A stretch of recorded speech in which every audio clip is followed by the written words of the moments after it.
Nous allons tous être l'objet de critiques. En termes de critiques,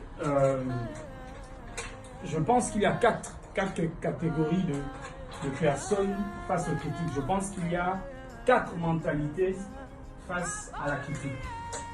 La première mentalité, ce sont ces personnes-là qui, par ignorance ou par naïveté, pensent que la vie est toujours rose.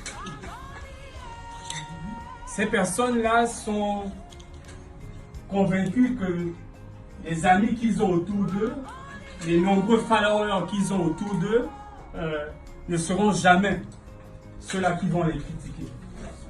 Ils pensent que la vie est toujours rose. La deuxième catégorie de personnes, c'est ceux que j'appelle ceux qui font partie du syndicat Jérémie.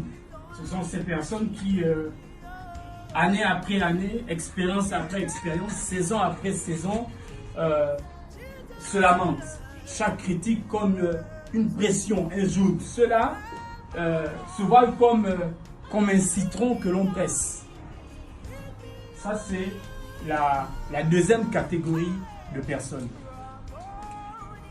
Ceux-là qui, je pense, par orgueil, sont convaincus qu'ils n'ont jamais tort, qu'ils font tout parfaitement, que les critiques n'ont pas lieu d'être. Alors ils foncent, ils avancent. Ils avancent envers et contre tout. Envers et contre tous.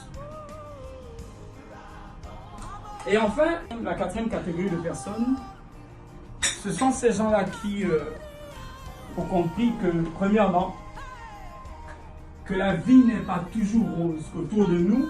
Même nos proches collaborateurs, même nos familles peuvent être l'auteur de critiques à notre égard.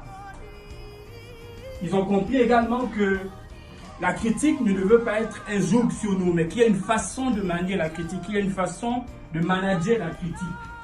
Ils ont compris également que on fait tous des erreurs, que nous branchons tous, et qu'il y a des critiques qui sont justifiées, même contre nous. Enfin, ils ont compris que nous avons besoin d'une certaine sagesse et même d'une intelligence pour manier la critique. Je parle d'intelligence, c'est pour ça que je dis que ces personnes ont ce que j'appelle un zeste de génie. Il faut de l'intelligence pour manager la critique. Et donc,